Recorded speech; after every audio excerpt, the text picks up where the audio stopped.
Great. So, as I said, I'm Danielle from Sustainable Schools, New South Wales, and I've got my colleague Julia Barnes here, who's on tech support. Hi, Julia. And then we've also got three speakers that are joining us today. So, our first speaker is Tim Kallmier, and he's from St. Columba Anglican School, or SCAS as we know it in Port Macquarie. Tim, you want to give us a wave? And then we've also got Rebecca Daniell, who's from Cudgegong Valley Public School, which is in Mudgee. So Rebecca's giving us a wave. Um, so we'll also be joined later on today by André Taylor, who's a sustainability leadership specialist. Um, so the general format for today is I'll just do a 5 minute introduction, and then Tim and Rebecca are both going to speak for about 15 minutes. So they're going to share some information. At the end of each person's talk, we're going to have a 5 minute question time. So if you think about some questions, you can write them on the chat. I'm happy for people to ask them. So yeah, maybe you can put them in the chat and we can come back to them after the speaker has shared their ideas. So I will start, would just like to do an acknowledgement of country. So I'm here today on Biripi country in Port Macquarie. I'd like to acknowledge the traditional owners of the land on which we live, learn, and work. I also pay respects to elders past, present, future, and I extend that respect to any First Nations people that are here with us today. On Biripi country, I'm enjoying the burst of butterflies, which is happening as at the garden shop and down at the sand dunes. So it's a great reminder to me to plant some flowers. So it'd be great. Let us know, maybe let us know in the chat where you're joining us from. I think we've got people from all over the country. Well, that's not quite right, from all over New South Wales. Um, I'm just going to share a small, share that. What I want to show is my PowerPoint. Presenter view. Nope. See, this is why you practice this before. How about the slideshow? That's great. There we go. So that's us. So environmental education, where we work from Environmental Education New South Wales. So we're a state chapter of the Australian Association for Environmental Educators.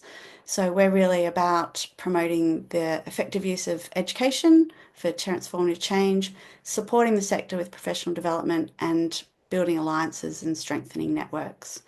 Sustainable Schools is a schools-based initiative for environmental education, and some of our core parts of work are again really promoting positive stories of school sustainability, connecting educators with networks, professional development, and research and advocacy. So that's sort of part of our team there, but we also have an executive, a volunteer executive that we work with. Um, at Sustainable Schools, we really advocate for a whole school approach to sustainability. So I've got up on the slide here some of the outcomes that we work towards in a whole school sustainability, but I won't really talk about them. I'll just leave them up there today. But really, what we're thinking about there is when we're working with schools is working at campus curriculum and culture. So campus is like, what are the activities that we're taking on the ground, our operations? Curriculum is like looking at our teaching and learning.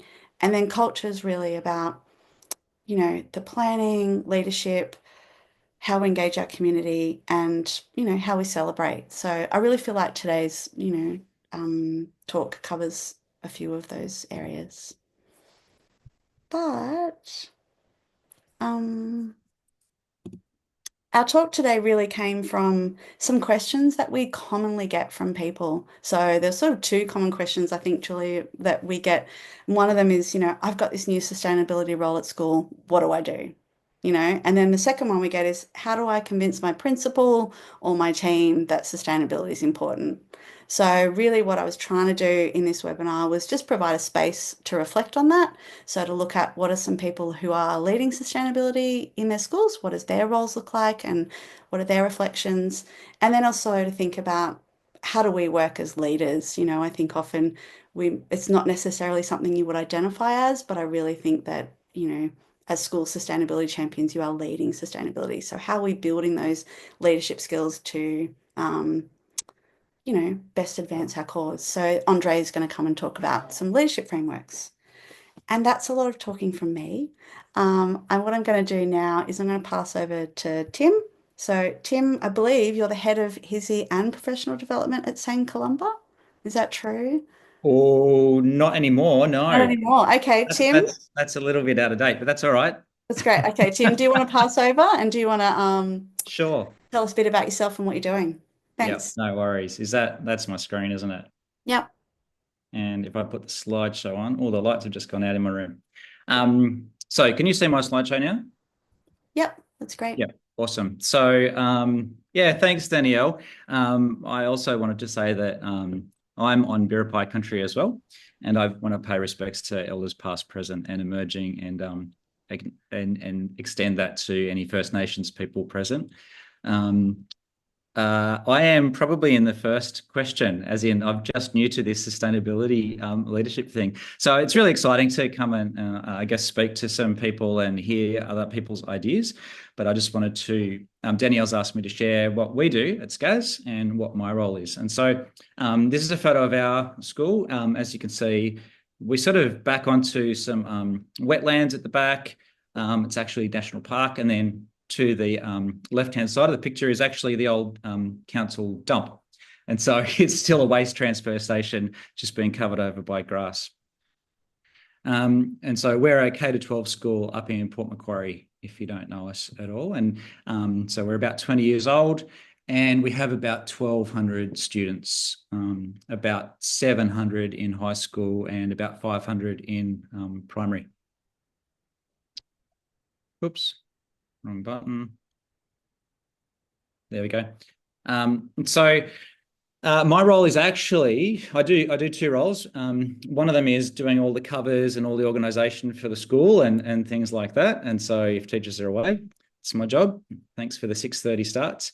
But the other job, the one that I'm really passionate about, is it's a new one. It's one I pushed for a number of years with our principal, and it's called Coordinator of Faith, Service Learning and Environment. And just a brief history to how that role developed. We are an Anglican school, a faith-based school, and so we have traditionally had Christian studies classes from primary all the way up through to year 10. But a few years ago, we had some challenges in terms of getting staff to run those classes. So we decided we'd be a bit creative with what we do. And so we've created a new program for our year 9s out of that. And it's got a lot to do with faith in action. And so what a good life looks like, what a Christian life might look like in action. And obviously environment and sustainability is an important part of that. I chose the word environment rather than sustainability just to make people think a bit more. Sustainability as a term has been around for a while, and some people just go, oh yeah, I've got it. And so I wanted to just mix it up a little bit. So hence the word environment in the end. And in terms of I've got an allocation as part of my teaching role. I have 5 periods a fortnight where, well, I don't have a class. And that gives me a chance to do some coordination and some thinking and develop some partnerships and things like that with other organisations. The photo is a photo of some of our Year 9 students. We're very fortunate. We've got lots of passionate outdoor staff, and we have some canoes, and we live close to the water. And so we have some Year 9 students there who've paddled over to a local island, and they're doing some marine cleanup with Ozfish. Oops, wrong button again. So that's a bit about my role and where I've come from. And now I will talk about what we actually do at SCAS. I've taken over from a really passionate primary teacher, and I'm a high school teacher myself, so I have a sort of different background there. But in primary, we've had a teacher who was really passionate about sustainability and did a lot of work with primary and helped them develop lots of really good programs and plans, but then staff changes and various other things have sort of disrupted that. And so I guess I've taken over some of those things, and working with others to keep doing a lot of good stuff, and also thinking about how we might do things differently. So in our primary school, we have a sustainability club. They do things like return and earn. They recycle or collect the single-use plastics, and we use those for seedling pots and things like that in the garden. We have battery recycling in the school, and students sometimes there's a battery drive, so that students will bring in batteries, and we'll take them off to the transfer station. They do things like paper bin liners, where they get old whatever it is, magazines or whatever else, secondhand paper, and create bin liners, so they're not plastic inside the bins inside each of the classrooms. So the club works on making those. We've just received a worm farm, which is pretty cool. We got a grant for that. And so we're starting to get our green waste through the worm farm, and we're also collecting it from our canteen as well. And so they're sort of things which we're just starting to get up and running again.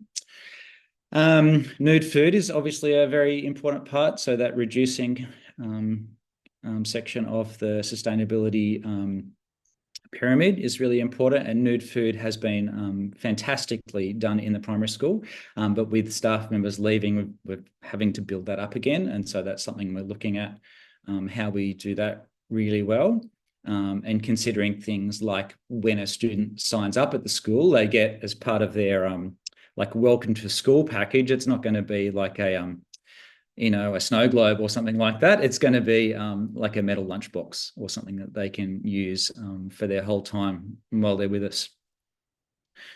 Another thing that we have been working on is developing some koala habitat. So for those of you who might not know, Port Macquarie is a bit of a koala hub. We have the Koala Hospital, and we've just got a great big centre nearby for koala breeding.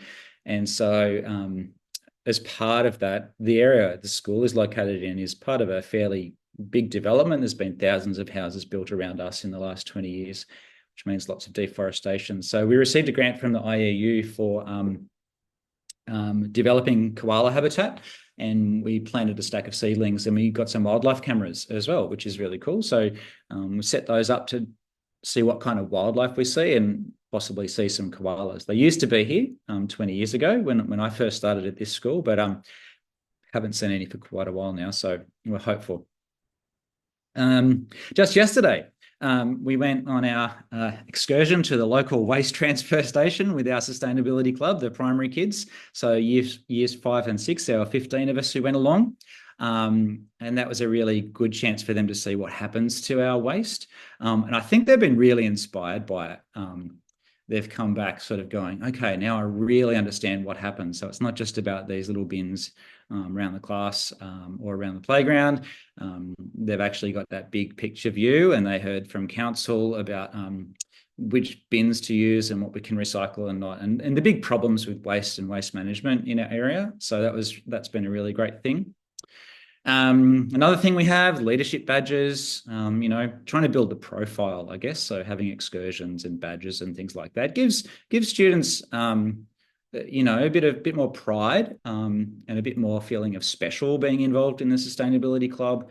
And that's one of the things we want students to sort of really feel, and then to take leadership roles on with that. Another thing that we do in primary, and I run this every week, is we have some gardening clubs, and you can see a photo of my little stage 1 gardening club gurus there. They love picking flowers for their teachers or their mums. We pick flowers, we plant, we weed, we walk around the school and look at the various gardens. We do a whole stack of different things. We have a little garden in the stage 1 area that we work on. Big favourite is when it's sweet potato harvesting time, and they spend hours digging out sweet potatoes. That's always a hit. And so that's another thing we have at school. And the garden you can see in the photo there is one which is a K-12 garden. And so we have a sustainability class that works in there as well. Click again. Okay, so in moving into secondary school, which is where we haven't really had much of a sustainability visibility or focus before in any way. And so that's what I've been working on this year, developing. We had a nude food competition last term, which was really cool. Lots of the year 7s and 8s and 9s came along and showing off their lunch boxes and all the amazing food that they had. And so that was a good sort of publicity thing. We had some prizes and various things like that. So that was a great start to our campaign, and we're going to do that regularly through the years. We're thinking about, as students get off the bus, they have to show us their lunchbox and see whether they're meeting the nude food criteria, those kinds of things. So we'll do a number of different initiatives there. We're also looking at how we can minimise our waste in the canteen and cafe. We've got quite a big canteen, and we've also got a cafe for some of the senior students and staff. And they're gradually moving towards more sustainable practices there, but we've got a new manager who's just come on board and really keen to get involved as well. So our sustainability club is talking with them about how we can do that. And one of the other things where our school is a terrible traffic jam every morning and every afternoon. For anyone who knows Port Macquarie, it's just horrific. And so we're working on things like getting a bike bus started and getting students to ride to school more often. And that's actually been pretty well picked up.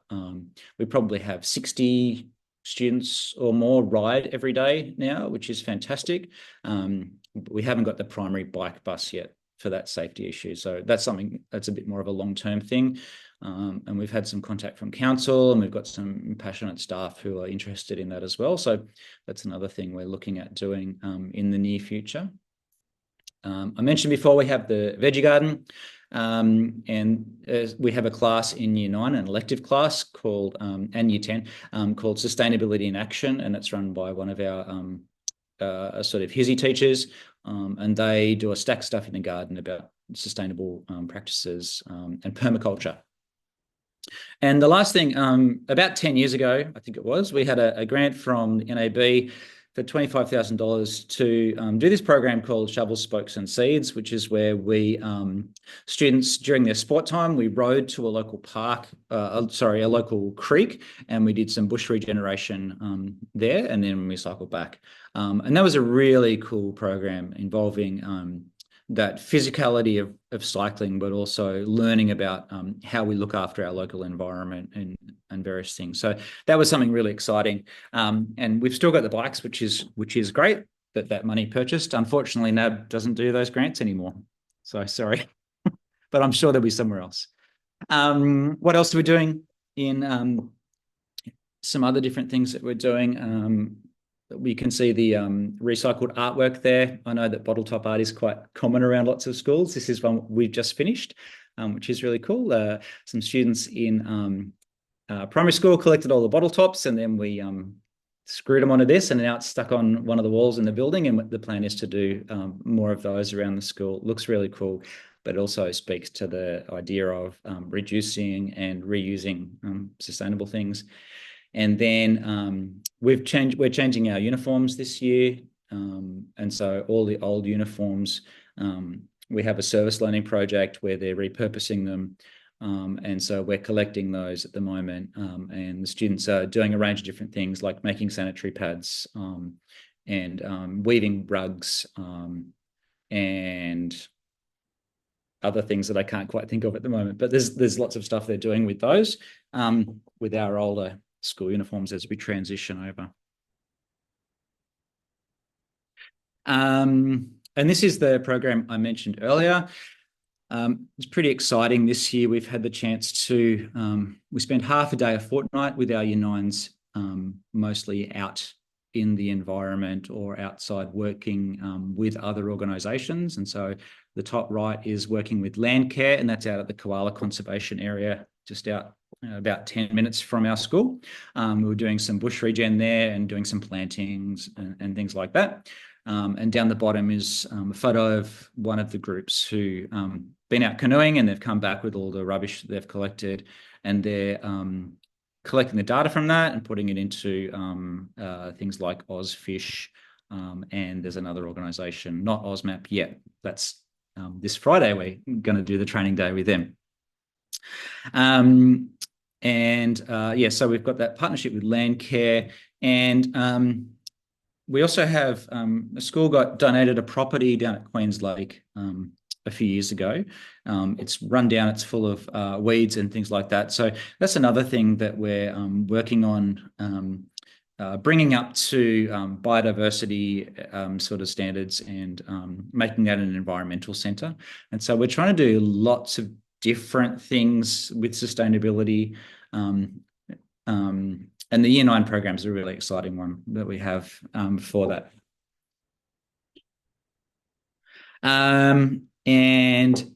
Danielle, you asked me for some challenges. I'll go through this quickly. So obviously, changing staff makes it really hard to keep continuity up, and time and passion of staff. Obviously, that ebbs and flows. That's something that you've just got to accept that and make the most of it when you have it. Paperwork. I really love the chance to be intuitive and do things as something comes up. And so with my stage 1 gardening club, if something happens in the morning that I see, we'll go there and we'll do that kind of thing. Doing that on a bigger scale is much harder, obviously, and so the paperwork is a demand there. I think maintaining the clarity of processes and expectations. So what do we do with this rubbish, and which bin does it go in, and then who collects it, and what time of the day do they do it? Having clarity in that is something I'm still working on, because there's all this historical ways that people have done things, that you don't know why things are done certain ways. And so I'm working on the clarity of that for our school. Consistency. I get up in front of the assembly, or someone does get up in front of our assemblies every week, and we talk sustainability. So I wore my bike gear one day to promote riding. We do a whole stack of different things up there, just to keep the message there all the time. And so that's something we've started this year. One of the other challenges is that I think that high school students need a bit of diversity. They're not into just emptying paper bins. And so that's something I've been working on, providing a diverse range of opportunities for students and staff. And the final thing, our school has certain expectations of what things need to look like, and sometimes sustainability or recycling or whatever else can look a bit messy, and that can be a challenge as well. Am I out of time? Oh, sorry. So that's all right. I think you've got another minute or two. Have you got another Okay. slide or two? Yeah, carry on, So, Tim. yeah. I'm just going through the questions you gave us. Thanks, Danielle. This is something I found this week on our school site. Just off to the side, they went along with a slasher, clearing under some power lines, and this was underneath a little bowerbird's nest. So our stage 1 gardening club got to go over there, and it was gorgeous. We got there and they said, "Oh, can we pick up all the rubbish?" And it was a great learning experience. And so that's the kind of thing that we're really lucky to have, that kind of thing in our local environment here. So in terms of getting started, obviously finding who those staff and students are who are going to be the champions, who are going to be talking about it, is something which is really crucial. Something which I really value is the relationships with the maintenance staff and cleaners, because they often do a lot of the nuts and bolts stuff of recycling and waste management and stuff. And so talking with them a lot is what I do, and trying to get processes done well so that they are really on board.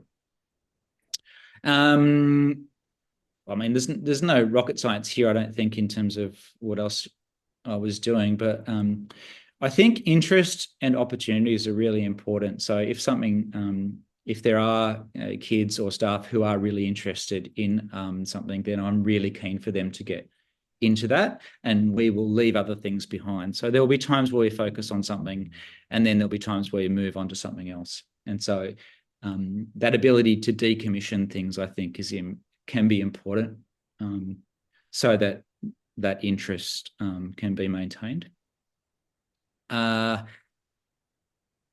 Jumping down to the bottom, regular meetings and promotion, I think is really important. It's really important for secondary school students but it's even more so, I think, for primary school students. Those of you who are primary teachers no doubt know that. Just getting up in front, being a visible face regularly, and then on the socials. So we have I send through photos almost every week of what we're doing outside, or what's growing, or whatever else we're working on, and that just keeps it in the community's mind as well. And I think that's something which is really important. And then you get feedback, and people come in and offer help, and those kinds of things. So that's something I've been really enjoying this year. So I guess I don't know. I don't know if we've necessarily done anything uh, radically different from a lot of other people. I'm really proud of our Year 9 program. I think that's fantastic. But I'd love to hear any feedback, questions, or other things like that. That's great, Tim. It's really fabulous. I think when you can pull it all together and look at all the stuff that you achieve, it is actually really quite outstanding, you know. So congratulations to your school community. Mm. I do wonder if there's anyone in the audience that had any specific questions for Tim, maybe about, you know, a program or something he mentioned. I'm just looking through the chat. Here we go. Have a Mm. message. I Oh, think. how does your bike bus work, Tim? Well, it doesn't yet, but it will work the same as a bus. Like, you have a timetable. If you Google it, there's a few around, and so you have a timetable with stops, and you pick kids up along the way, and then you drop them off on the way back. You ride as a group, sort of as a bus, so to speak, and it's largely for the so our secondary school students actually do it a bit themselves now. So you might get a group of, say, even 20 of them might meet as they come closer to school, and they'll pick up friends along the way, and then they'll do the same thing on the way back. And the goal is to get that happening with the primary school as well. So that those kids get to be outside, they get to exercise, but also gets cars off the road. Mm, that's fabulous. I do exactly know. I know exactly the traffic jam you're talking about, Mm, Tim. So mm, I terrible. appreciate for people living in Sydney, it's normal, but for, you know, a small town, it's so it's really great that the school community is working, you know, towards that. Um, yeah, and we've got a comment about the, you know, the flag made out of the bottle tops. It's great. Yep. You know, it's Yeah. really, Yep. really good to see that, you know, creativity, I think, as Mm, well. And mm, mm. Yeah, um, we're trying to do some more art around the school, and using a whole range of different things. We made some turtles in the past out of wire, and we collected all the rubbish from marine debris. We walked along the beach, collected all the rubbish, and then put them inside the turtles, which we'd made out of wire, and hung them up. And that was kind of a cool sort of visual thing. But I don't have any photos of that because a few years ago. yeah. We did have one more question, and then I'm looking at the time, but I'll take your other Mm. question, another question.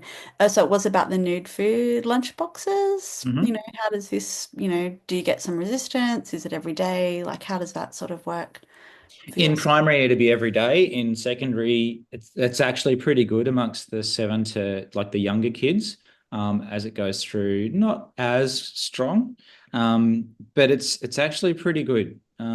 Yeah, in general, they're pretty good school community, and I think starting from that very young age, it seems to have kept going, even though we weren't pushing it for a couple of years. Mm. And it seems like, I suppose, as well, from what I know about your school, it's kind of been a long-term project, really, hasn't Yeah, it? yeah, Something absolutely. Yeah, yeah, started for a while. So, yeah, yeah. that's great. And there's one more question. I'm looking at the time. Mhm. Um, you know, how's your engagement with your classroom teachers? Like, what's that look like at school? Um, it Look, everyone's supportive. The Mm, only there's no challenges. It's just uh, getting everybody to know what to do with certain things. What to do with certain objects. Um, and yeah, I haven't had any kickback from anyone. It's just about, most of the time it's like, oh, I was hoping somebody would do that. yeah, that's great. I'm looking at the time. We do have some questions, but I might perhaps circle back later, Yeah, sure, if not a problem. possible. But I might give thanks to Tim. That's great. And then I might pass on to Rebecca. So Rebecca's been teaching at Cudgegong Valley School, which is in Mudgee, for 21 years, and she's been involved in the environment programs throughout her career. The last 2 years, she's been involved as the environmental education teacher at school. So I'm going to pass over to Rebecca to share some parts of her story. Hi, thanks so much, Danielle. I've been so excited to do this with you today. I apologize if there's background noise. I'm 4 hours away from home at the moment, so I'm sorry about that. It's usually really quiet at my school. I have got a PowerPoint, but I wanted to start off by saying thank you to Tim. And I usually am on Wiradjuri country, so I'd like to pay my respects to any elders past, present, and future. I feel so privileged to do what I do every day. So just a little background from me, Cudgegong Valley Public School is a K to 6 school. We have over 640 students, and I've only been doing the environmental education for 2 years now. So I actually was a classroom teacher, and like most classroom teachers, we're all doing our best. I started all these little programs like an eco team, recycling, return and earn, and everything. As things were getting better with the way we were doing it, the programs were getting bigger, and I got to the point where I really couldn't do the workload. So I went to my principal with, I thought was an amazing PowerPoint presentation, and just tried to sell myself and help her to realize that being an environmental education teacher throughout K to 6 would be a really good idea. And lucky for me, she thought so too. And I now do that in effective practice time for 40 minutes. So I wanted to, a little bit different to Tim. I just wanted to, because when I first started, I was very unsure of what to do. And I had a shout out on Sustainable Schools Facebook and just said, has anyone doing this? I thought I invented it, to be honest. I didn't know there were others out there like me. And lucky for me, I had some really great teachers reach out to me, like Ian Judd and Renee Van Stein and the lovely Beth Healy, aka Dirt Mum, if you haven't heard from Beth, who really just supported me through the process and I got started. So I wanted to just try and support others and give some ideas. I've got a PowerPoint here I'm really hoping works, but just to show you the sorts of things that I do. Here we go. How's that? Can we see that? There we go, share. I'm sorry, everybody. And slideshow from beginning. How's that, Danielle? Great. I can. Right. Oh, yes, look, it's working. So happy. Yay. So here we are. This is this is me at my school. It's an amazing school and I absolutely love it, which is why I've been here forever. So I'll just go through some of the ideas, and I'm really hoping that some of the ideas might inspire others or even just give you somewhere to start.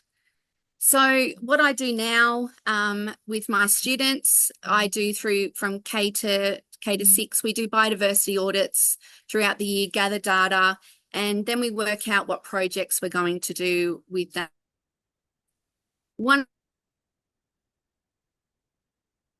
And that's come from the data that the children have collected. And we've made lots of insect hotels throughout our school. I think we've got about 56 hotels now. Some the children made, some communities made, some I've made with the kids. And we've now got the blue banded bee throughout our school in our gardens, which is really lovely. One of the other environments that we made with the students are frog hotels. We did find the giant burrowing frog in our school. And so we decided then to look at what we could do to improve that. So the kids have made frog hotels, and we've also made some lizard lounges to encourage different wildlife into our school. I love competitions, and one of a really great competition with excellent programming is the Aussie Bird Count. I borrow resources. I'm on a shoestring budget, so a lot of my money comes from Return and Earn, which I'll talk about a bit later. I've borrowed those binoculars from our local environmental school.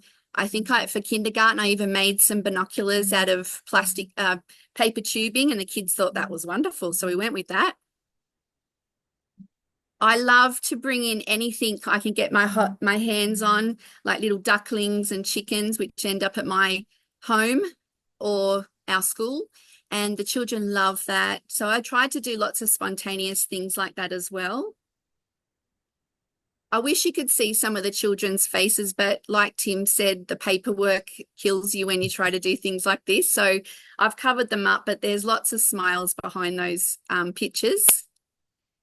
So one of the groups that I run is also we call them the Chook Chicks. The kids came up with that name themselves.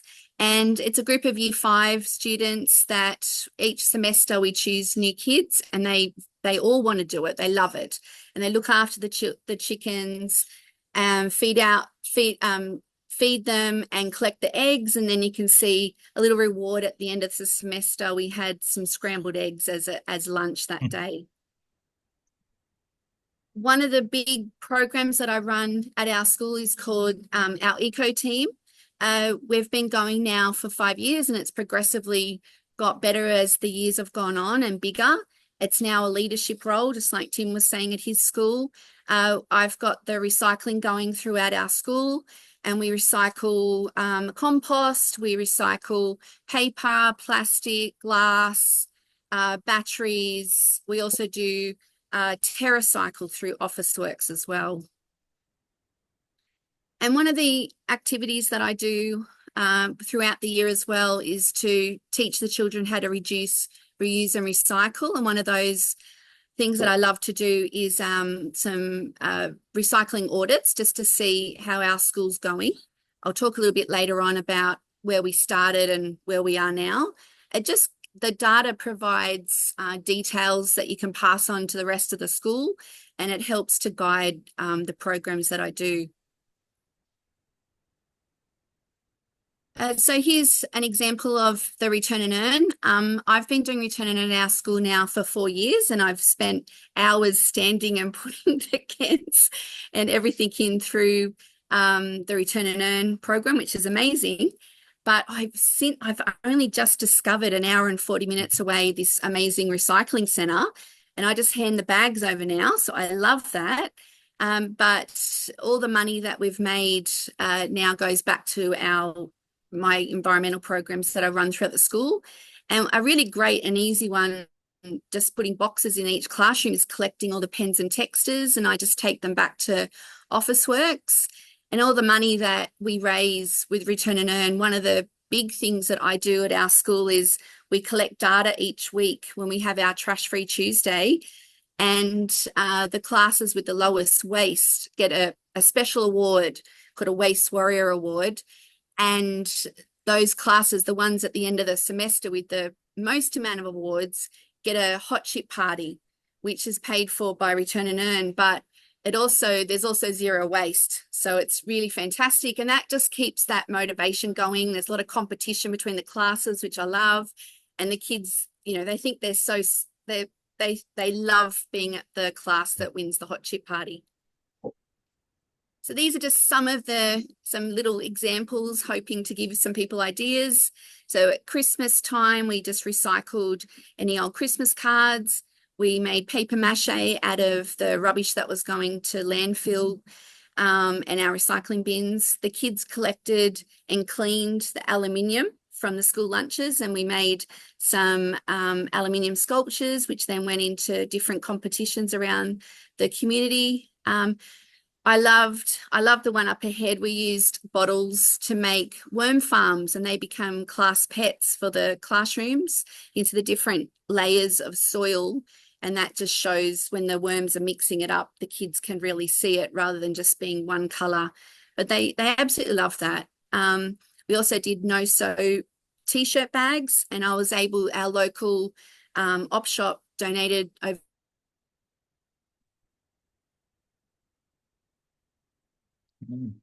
300 T-shirts for us. Absolutely loved it. And then they use library bags as well. Another lovely activity that we did was to make paper for Mother's Day. You can see up in the corner there. And the children really enjoyed that. They were so proud. They took it home to their mums, and mums can then plant it. And then they have these beautiful sunflower seeds that grow. We use lots of bottles throughout the school, making different containers, wicking beds and greenhouses. There you can see some of my volunteers from Garden Club, which we do once a week, including the activities that I do. I take the kids to the garden as well. We do lots of activities there, but once a week we have volunteers from the community come in, and we have a special, anyone from K to 6 can come at that particular lunchtime. But I made them all repurposed jean aprons, which were free, but our volunteers just love that. And hopefully they just keep coming because I need them. And then there's some more activities. I try to always have the children front and center of using their voice. So children can, once they feel like they have a say and that people are listening to them, they love to do things like making posters for Don't Litter, stopping food waste. And another activity that we did was to reuse some, or not reuse, sorry, that's not the right word, but reduce food waste by using up old bananas. And the kids got to make, I got a grant from Oz Harvest. Sorry, I'm opposite Westmead Hospital, so it's a little bit busy. Can you hear me? Yeah, you sound fine. There's not too much That's background good. noise. You're It was a good. helicopter. Yeah. Yes, I got a grant from Oz Harvest, so I would really suggest for anybody to do that. They gave us 6 electric fry pans and 2 big cooking sets, and I don't have a space to do cooking or anything like that. I'd love that, but I don't. So every now and then I'll brave it and do this. It's a lot of work when you've got to lug it to the different classrooms, but you do it. You know, it's what you do. One of a great competition in the Midwest region where I live is Waste to Art, and that's through Net Waste, which is an amazing organisation. It's got lots of resources on their website. I suggest you look at that. This is every year they have a new theme. This one was packaging. So the children and we made these amazing robots, which were super cute. I loved it. And then they displayed it all at the arts precincts and people could go and view. So this year was packaging. This year was fiber. So the kids made these crazy wired sculptures, and we got material that would, clothing that would otherwise have gone to landfill. And here we are. Aren't they cute? And we did win a prize for that. Prizes are great at schools. It's not something that drives us all, but it does create that flow-on effect of showing principals and other teachers that, you know, we're doing a great job. So prizes are lovely. Here's some ideas of things that we've done in the garden. In our garden, we've got about, I think we're up to 8 compost bins. Got a worm farm. We've got our chooks. Our eco team collect the food scraps from each classroom each day, and we feed them. Hardly anything goes to landfill anymore. But the kids also get to eat the produce, and it's really whatever we just cut it up and the kids can take it home, because I don't have a classroom or anything like that, but you can see in the background, that's our big. Here's some other activities. They love the weeding. We love making things. Another great kit that you can get was from the Australian Mushroom Association, and they sent us all mushroom kits, which was such a fun activity. And it also comes with a really great program as well. And then you can see the kids making greenhouses and wicking beds as well. Some more activities of things we do. And again, I wish you could see their cute little faces smiling away. Being in the garden is just so much fun. Often I love doing wellbeing in science because it's cross-curricular sustainability, as we all know. So it covers so many areas. But if we're learning about insects, I love them to get into the garden and actually using their magnifying glasses and looking for them, painting them, planting seeds and growing their own plants to take home. And that we did was stage 2 was making seed bombs. If you're not sure what that is, have a look, because it's such a fun and messy activity. I loved it. And then they design their own seed packaging and promote that. And we did some pop-up shops where, again, that money went back into the environmental programs. Kids really enjoyed doing that. I love having feely tables for our kindies, getting them to feel things and smell things, and they love that. We make scarecrows all the time. I like to use a soft plastic when, instead of it going to landfill, use a soft plastic to shove into your scarecrows is a great way of using that up. And again, here's some really fun activities. We look at soil experiments, lots of wellbeing. Stephanie Alexander program is another really great program to join. And you can see some ideas there. We do lots of water infusions. The children love to pick the mint, especially, and make their own recipes, the different herbs growing in the garden. Here's an example of some of our pop-up shops, things that we grow in the garden club with our amazing volunteers, but also some other products that the made.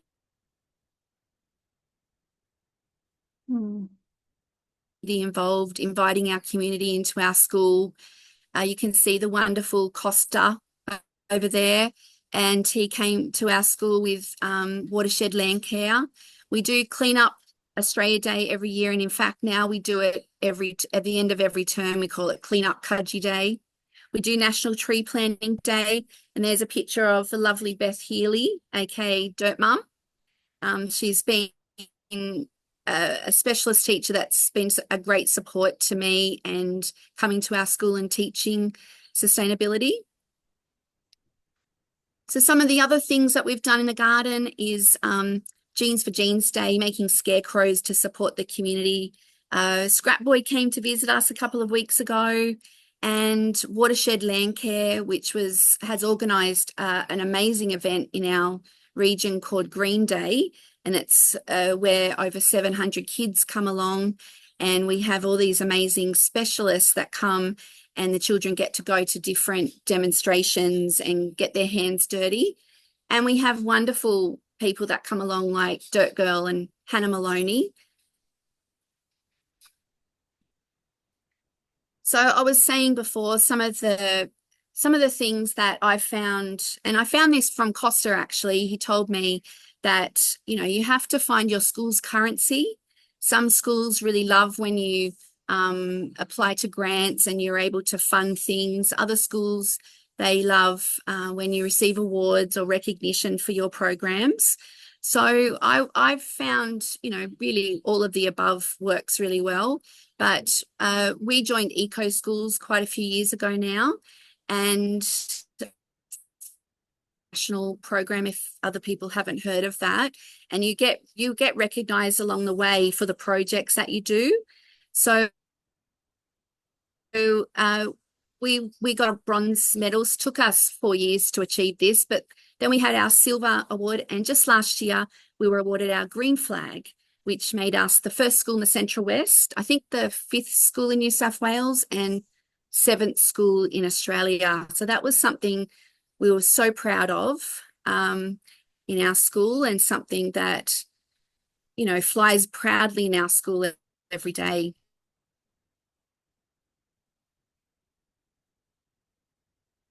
And recognises the kids and the teachers for our awards we've achieved with our green flags.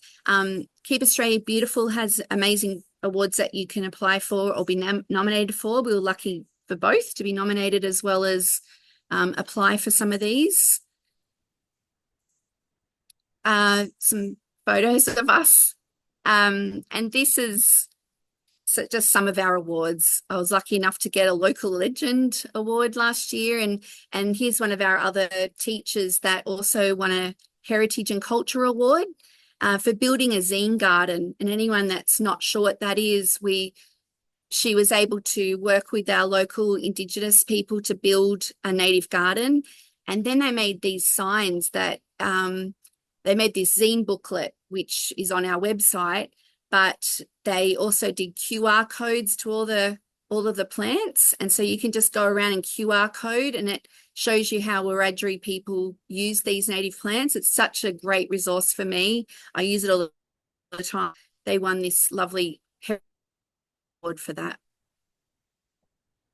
Another topic that I do is energy conservation, and anytime that we introduce a new project, I get the kids to do an eco code. So you can see with energy conservation, it was be bright, switch off the light, and that's something that the children, the whole school was involved in that project, and the winners of those now they're all around the school near all the lights, just to remind everybody to switch off the lights when we don't need them. Another one was water conservation, and our eco code for that was don't waste water. If you can use it, don't lose it. You can see another picture down here of little boys holding some watering cans. They're our water warriors. They go around every day and fill up the bird baths and make sure that birds and our bees and insects have got something to drink throughout the day. Rebecca, I feel like I'm just going to interrupt you just quickly to say that give you a time notice, but I feel like you're close, aren't you? Oh, yes. Yeah. Very Okay. close. Thanks. So sorry to interrupt. No, that's okay. I'll talk a bit faster. Our Trash Free Tuesday program has probably been one of our biggest. You can see here, this is how we collect data each week. And when we first started, we had over 3,000 pieces of rubbish a day that we did through our audits. Now we're under 300, and we have over 450 kids on average that are our zero heroes, we call them. And that's it. It's amazing. As you can have a look back through the chat, Rebecca, when you come, and there is just a lot of congratulations for all the creative activities, and it's really impressive. It's just this Thank amazing you. I hope collection of it's given different someone things. some ideas. Yeah, that's great. And someone did have a question about how you tallied up your Trash Free Tuesday. So thank you for finishing on that Oh, one. that's okay. I am mindful now that we do have another speaker. So if we have some questions for Rebecca, if we have time at the end, we might come back, or we might even, I'll collate them and put them out to you, Rebecca, and we can come back to people with that. But I will now, it is amazing, really. I will pass on to Andre. I believe Andre's here. There's Andre. I Great. am. Yep. Lovely. Okay, so Andre is our third speaker for today, and he's a leadership development specialist and a coach who works with sustainability leaders. So he's going to share some ideas about some leadership frameworks with us. So Thanks, Andre. Danielle. Can you hear me okay? Yep, it's great. Thank you. Thanks for the opportunity to be with you. Really looking forward to it. I know it's late in the day. Hopefully there's a bit of energy left. And I also wanted to acknowledge the fantastic work you're doing. People like Rebecca, fantastic stuff. I really appreciate sustainability leaders helping to promote sustainability practices and lighten the footprint on this planet. And perhaps even more importantly, to inspire and nurture the next generation of sustainability leaders at our schools. So thank you very much for the work you're doing. So I'm a leadership development specialist. I'm also a sustainability practitioner. I've worked all my career as a sustainability practitioner. I did a mid-career PhD in leadership and leadership development, which was in 2007, 2010. I finished that. And since then, I've been full-time leadership development, and I primarily work with sustainability leaders. So today I wanted to share with you some sustainability leadership tools that might be useful to help you drive change in the context of a school. So I might just share my screen if that's okay, Danielle. And I'll just put in the chat field a PDF handout as well, which is some slides that I'm going to walk through, and also a few one-page summaries. That's great. I think I made you a co-host. Yep, Andre, great. Yeah, so hopefully you can see my screen okay. Yep, that's great. All right, so what I wanted to do today was just to share two frameworks or leadership tools that I think could be useful to you, given my understanding of the context you're working in, particularly helping sustainability leaders in schools to influence without a lot of authority? Say you've got a big sustainability project, you want to get up and running, maybe you need to influence the principal or the board, and maybe you feel a bit like you're on your own or not getting very far. What do you do in that sort of context, leading without authority? And it's possibly the most common challenge that sustainability leaders talk about when we work with them in various contexts. I put some photos at the bottom of the slide, some of the groups I typically work with. I typically work master's students. I do a lot of work with sustainability leaders in the water space, and right up to kind of the board director level, so a real mixed bag. But some of the challenges that people face are surprisingly similar, which I suppose is good. We can really focus on helping those people. There are a lot of leadership tools, frameworks, models that we can roll out, and I'm not going to swamp you, so I've just picked two that I think could be really useful. There's a little bit of overlap between the two, and I'll briefly mention three in passing, and in the handout I've put a one-page summary of those tools as well if you want to learn a little bit more. I'll just briefly explain them as we go. So let's get started. So the first tool or framework I wanted to share with you, which I think could be useful, comes from a LinkedIn paper I wrote a few years ago, because I was being frequently asked by sustainability leaders, how do I influence without much authority? How do I influence up in my bureaucratic organisation with lots of layers of management, or across the silos of my organisation? I'm not getting very far. I'm feeling demotivated.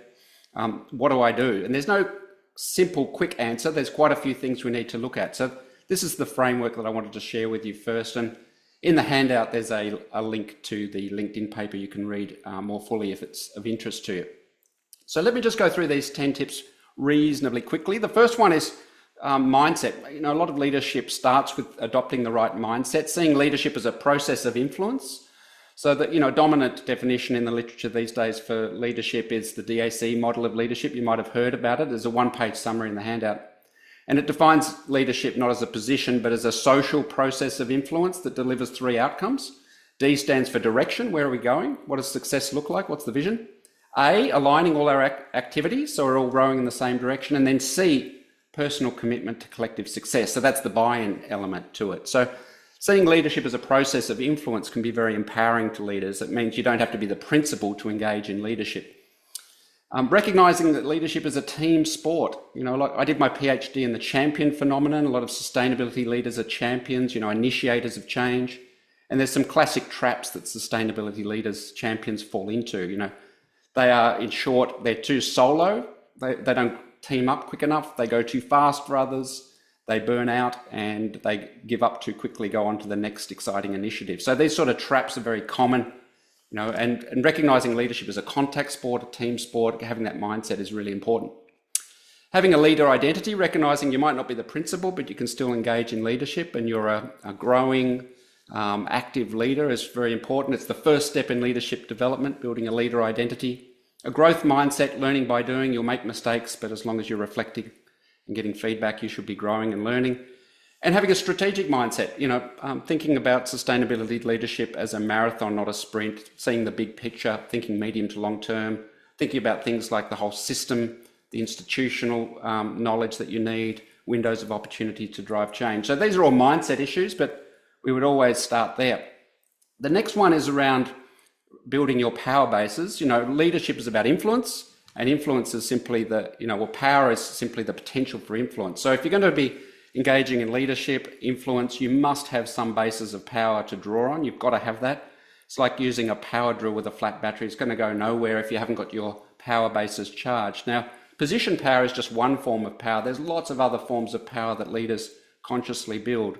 Power relating to their credibility, authenticity, relationships, institutional knowledge, access to resources, skill, for example, the ability to engage in, storytelling, for example. So these are charisma. There's lots of others. Successful sustainability leaders are aware of these sources of power and are actively building them. And it takes time, of course, so that they can draw on these bases of power and use them. The third tip is understand your influence environment very well. So this can take time. If you move to a new school, it might take you a year or more to understand how the place ticks. Who to influence, who are the key people to influence. Sometimes the obvious people are not actually the people that you think. This guest speakers in programs that I facilitate frequently say this, be aware that the really influential people in an organisation might not be known to you. They might be the trusted advisor that the principal goes to for advice. It might be someone on the school board rather than the principal. So who really are those people? Organisational priorities, need to understand the kind of strategic priorities of the organisation. Potential allies that you can team up with, potential adversaries that you need to neutralise or get on board.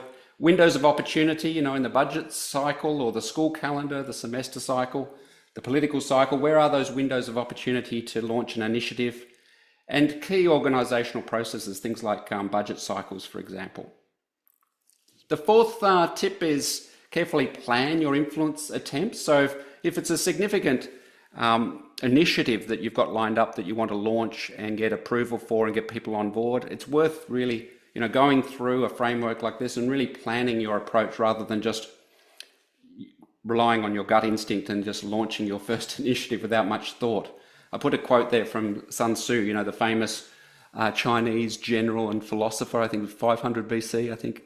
All wars are won and lost before they are ever fought. So strategy matters, thinking it through, maybe with the help of a mentor, someone who understands the influence targets and the influence environment very well is worth doing. The fifth tip there is recognise the importance of building a genuinely shared vision for a leadership initiative and the importance of building partnerships early on. This is a common mistake in leadership.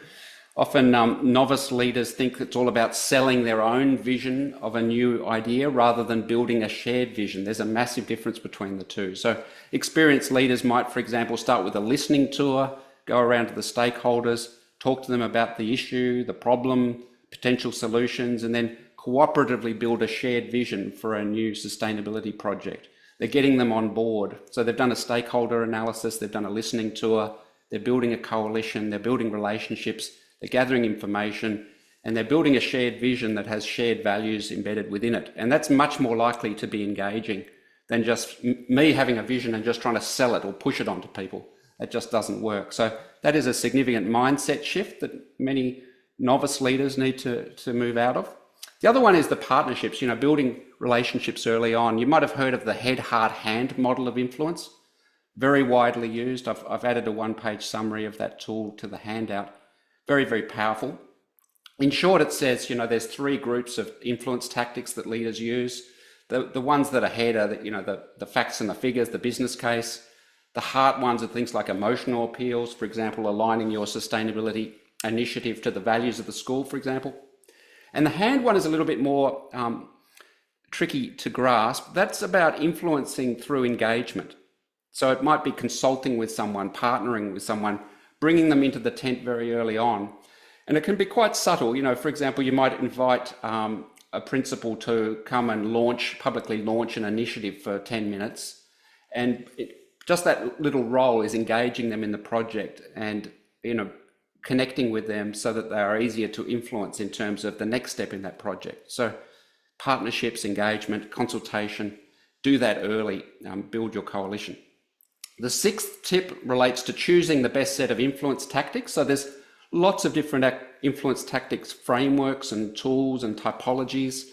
The head, heart, hand model would be the one I would go to first. It's simple, widely used, been around since the ancient Greeks.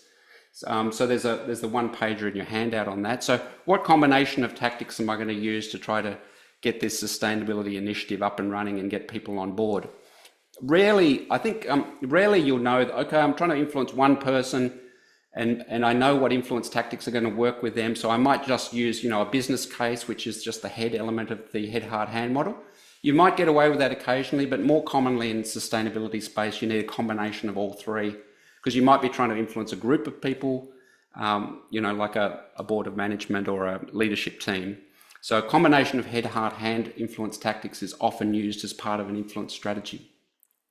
There are lots of other frameworks you've probably heard of, like Cialdini's 6 Principles of Persuasion, and Howard Gardner's 7 Levers for Changing Minds, and John Thwaites' 10 Commandments for Influencing Politicians. So these are all different frameworks for choosing, like a menu, choosing the right tactics for the particular context that you're facing. Tip number 7 is just making sure you're using the right leadership styles. A common mistake or misunderstanding in leadership is that leaders only use their kind of one authentic style. That's a real misunderstanding of leadership theory. You might have one leadership signature, but effective leaders use a range of styles at different times, a bit like a professional golfer uses the full clubs, all the clubs in their bag. They're not stuck on one style. So really experienced, successful sustainability leaders use different styles at different times, but in particular, they do it with a lot of authenticity, which helps to build trust and collaboration, of course.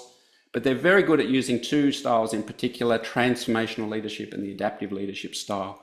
And they also use tools to help them choose which style to use at time to time. You might have seen or heard of Dave Snowden's Cynefin framework. It's one of the most popular ones, for example, with a 4-box sense-making framework. There's lots, or Daniel Goldman's, 6 leadership style. It's another very common framework. But learning about the transformational leadership style, you might have heard of Kouzes and Posner's book, The Leadership Challenge, probably the most popular leadership book going around, with the 5 practices of exemplary leadership. Those 5 practices are essentially the transformational leadership style, and sustainability leaders frequently use that style because it helps to get extra effort and engagement from people, and it doesn't rely upon you having authority or position power. The adaptive leadership style is more about learning by doing, creating trials, pilots, metaphorical sandpits, seeing what works, experimenting, and then kind of scaling up successful solutions. Tip number 8 is about preparing for resistance. Obviously, in the sustainability space, there can be quite a bit of inertia in terms of business as usual. So there's probably quite a few threads to learning to become more resilient and preparing for resistance. But in particular, the advantage of doing a listening tour and a stakeholder analysis early is that you soon work out who are your potential allies, who are your potential adversaries, and what are their concerns and how are you going to neutralize those. So for example, you might be promoting the implementation of some stormwater recycling infrastructure on a school, for example, and that's going to create some maintenance work, and maintenance staff are not very happy about that because they'll need extra time and or money to do that. So that's a real issue. To get them on board, we're going to have to work on bumping up their budget. So if you know that early, and you've got to work on that, if you don't get them on board, they could really torpedo your project. Tip number 9 is start small and build from there. It's pretty obvious. It's really handy if you can start with a small scale pilot, a trial. The sustainability leaders I've worked with and studied over the years are very good at squeezing out the most value from their pilot projects. So, they'll do some sort of event and they'll gather lots of data on its cost effectiveness. They'll invite people along to a launch or a barbecue. They'll invite the media along. They'll get the local mayor along, the principal along. They're building relationships, so much value from a small trial, and it makes it a lot easier to launch to a bigger scale. Whereas inexperienced leaders often do a trial, say, oh, it worked, let's move on to the next one, without really squeezing out all the value that they can get in terms of building their credibility, building relationships, engaging people with authority, motivating people by sharing good news, all of the stuff that you can imagine being associated with a successful trial. The last tip is to monitor, reflect, adjust, learn, and persist. Obviously, most sustainability initiatives that are complex in nature are unpredictable, and they're not going to go exactly as planned. So it's really important to be very reflective, get feedback, pivot, hang in there. I've mentioned here Cantor's Law. I don't know if you're familiar with that, from Rosabeth Moss Cantor. She's a guru from Harvard in the US on change management. And one of my favorite leadership tools, it's actually in your handout, I'm not going to go through it today, is the 6 Keys for Leading Positive Change from Rosabeth Moss Cantor. There's a nice TED talk on it. And those 6 keys are show up, speak up, look up to higher values and purpose, team up, never give up, and lift others up. It's a great framework for any leader. And that one about never giving up is really important, because there's going to be times in a big leadership initiative probably that you've hit some dead ends and you're feeling like giving up. Other projects look more exciting. And I mentioned early on, project level champions are notorious for moving on to the next exciting project that looks really interesting and leaving initiatives too early before they're really bedded down.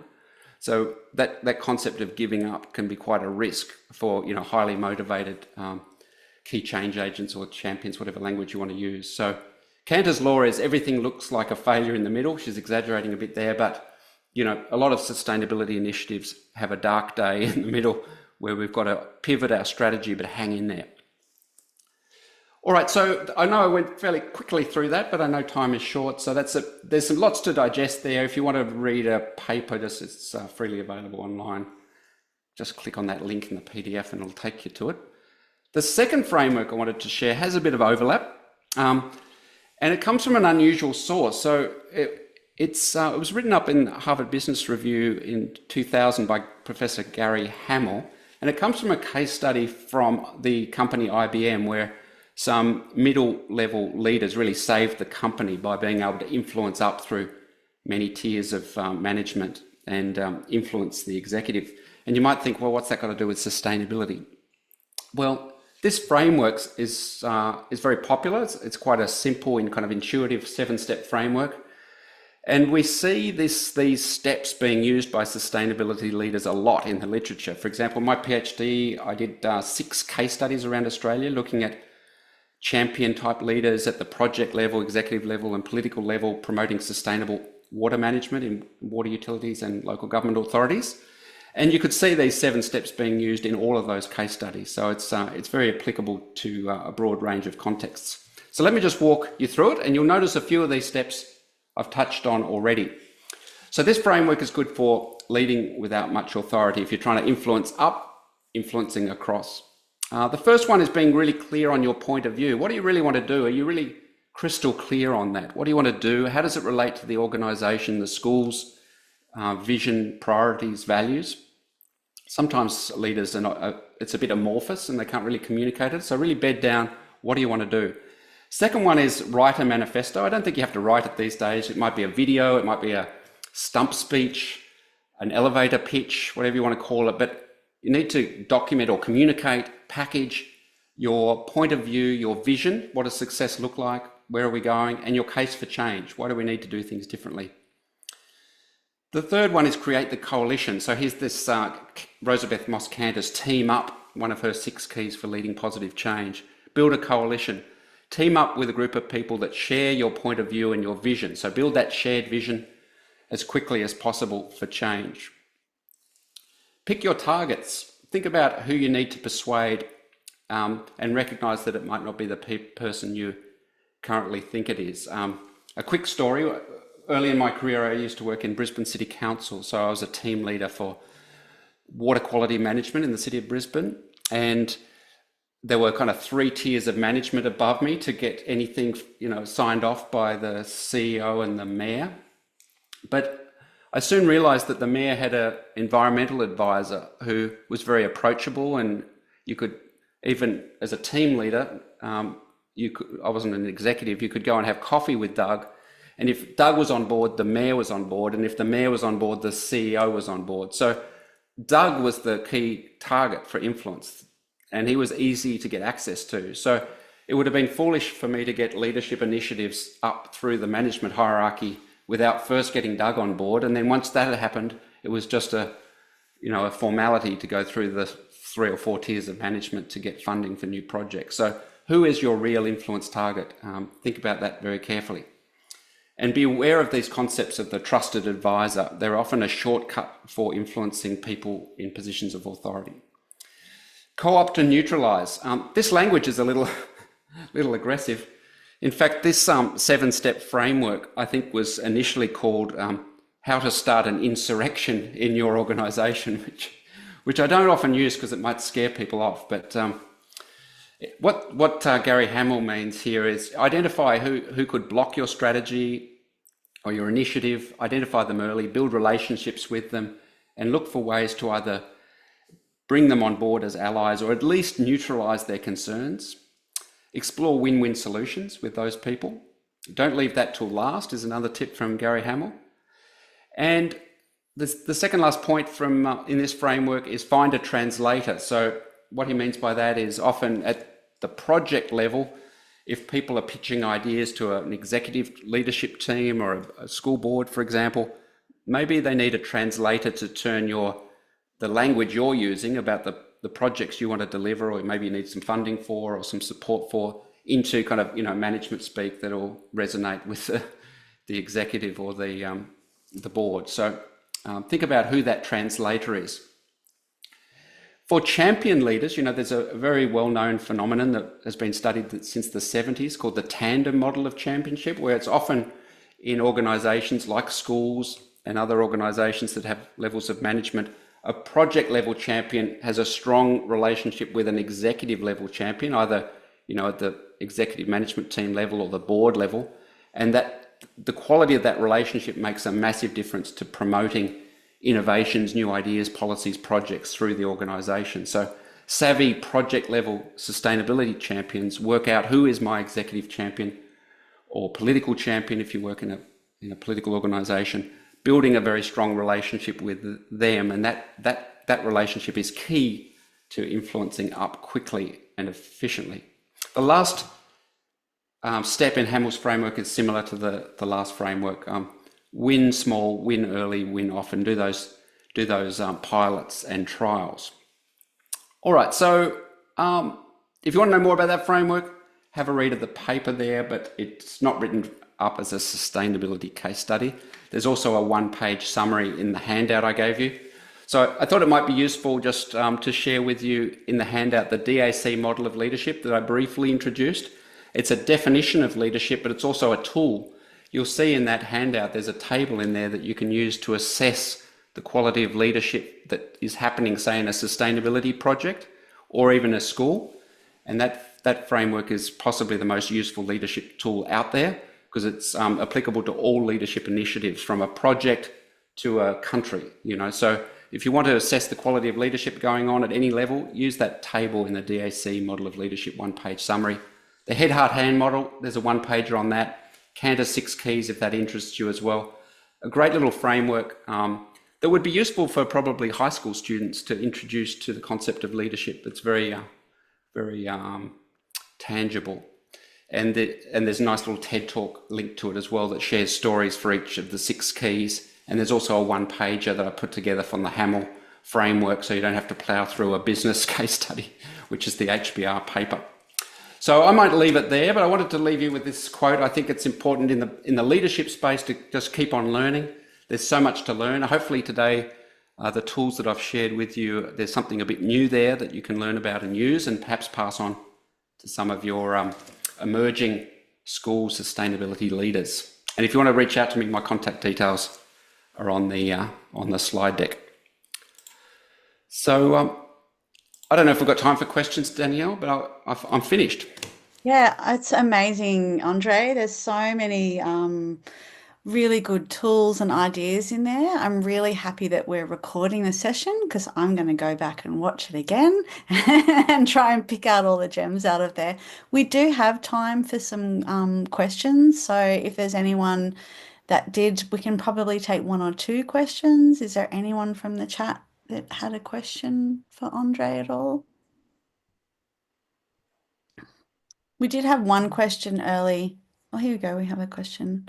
Yeah, how to win friends and influence people. We did have a question about, if you're in a scenario where you feel like you don't have lots of allies, is this sort of, is there any reflections on that? How do you build a team if you don't feel like you've there's a team there for you, perhaps? Yeah, for me, I would start with that concept of a listening tour. So going and chatting to people that potentially you could form a coalition with to launch the sort of projects that you want to launch, and just do a lot of listening. What's important to you? What are your interests, and just look for connections. And also understand the values of people. What's really what do people really care about? And I think if you get to know people, you can find people that share your values or share an interest in a particular topic. But it does take a bit of time getting to know people. So it's not all that it's not quick. But I think a listening tour is handy. Builds relationships, gathers information, and it gives you a kind of a map, a kind of a social map of your context in terms of, okay, I've got an idea for a particular project. I think person X, Y, and Z might come on board with this, given my knowledge of their interest areas and how much time they have and how easy they are to work with, and whether I clicked with them when I sat down and had a chat over coffee. So I would always start with a concept of do a listening tour, get to know people, try to gather information on their interests, their values, what are their views about sustainability, and then keep that information for when you've got a specific idea in mind. Yeah. That's the way I would approach.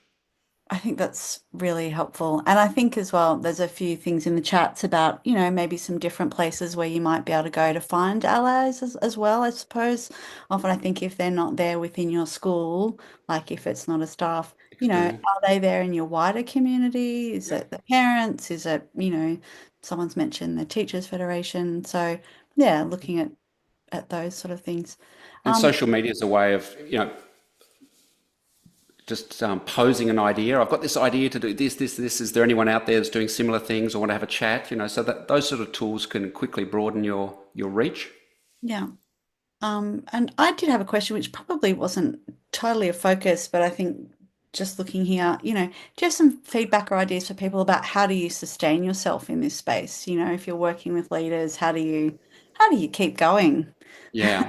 So in most leadership programs I run, we have modules on, resilience and mindfulness, and lots of modules on various aspects of self-leadership, building confidence, overcoming the imposter syndrome, a whole range of things. So if it's helpful, I could share with you maybe after the workshop some of my favorite resources on building resilience, particularly some of the work by Nick Petrie that I really like. I don't know if you come across his work, some really practical tools and tips. There's a white paper I'm thinking about that I can send you. So he covers quite a few steps in there that we don't have time to go through them all now, but some really practical ways of building resilience. So that's one thing. The other thing I'd say is just mindset, to recognize that it's a marathon, not a sprint. So just chip away at it. Don't go off too fast. Remember, I mentioned that champions often go too fast. They leave people behind. They burn out too much. They're too solo, and they leave their initiatives a little bit too early before they're really bedded down. So just shifting back a few gears, taking a little longer, but bringing people with you, and setting also, just being realistic. A lot of leaders I work with come from a technical background, and they haven't learned to distinguish between a complicated technical problem and a complex or adaptive problem. And they're very different. You use very different leadership styles. Fixing my car is a technical problem that can be done quickly. Improving the management of water in the Murray-Darling Basin is a complex problem that'll take generations to address.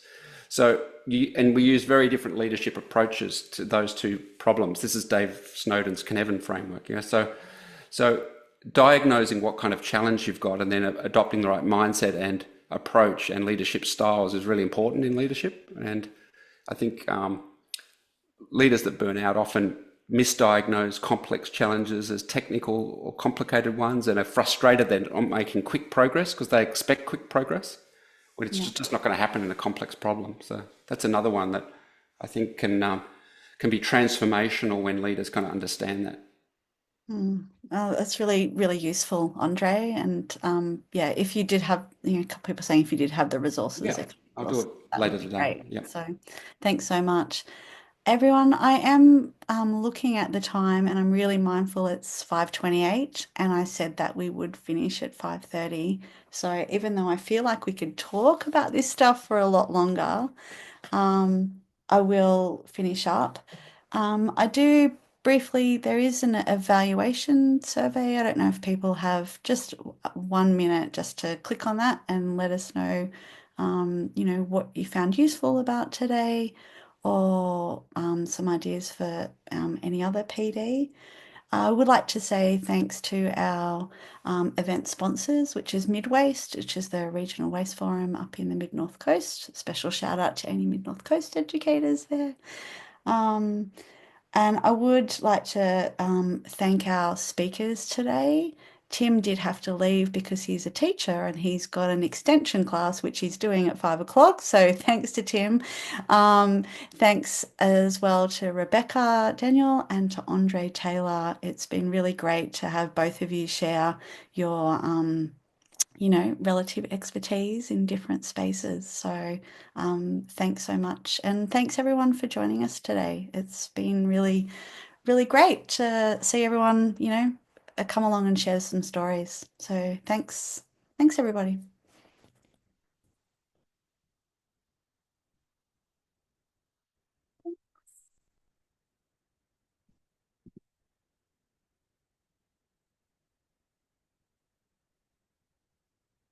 Thanks, Danielle. Thanks everyone. Jules, you stopped recording. Thank you.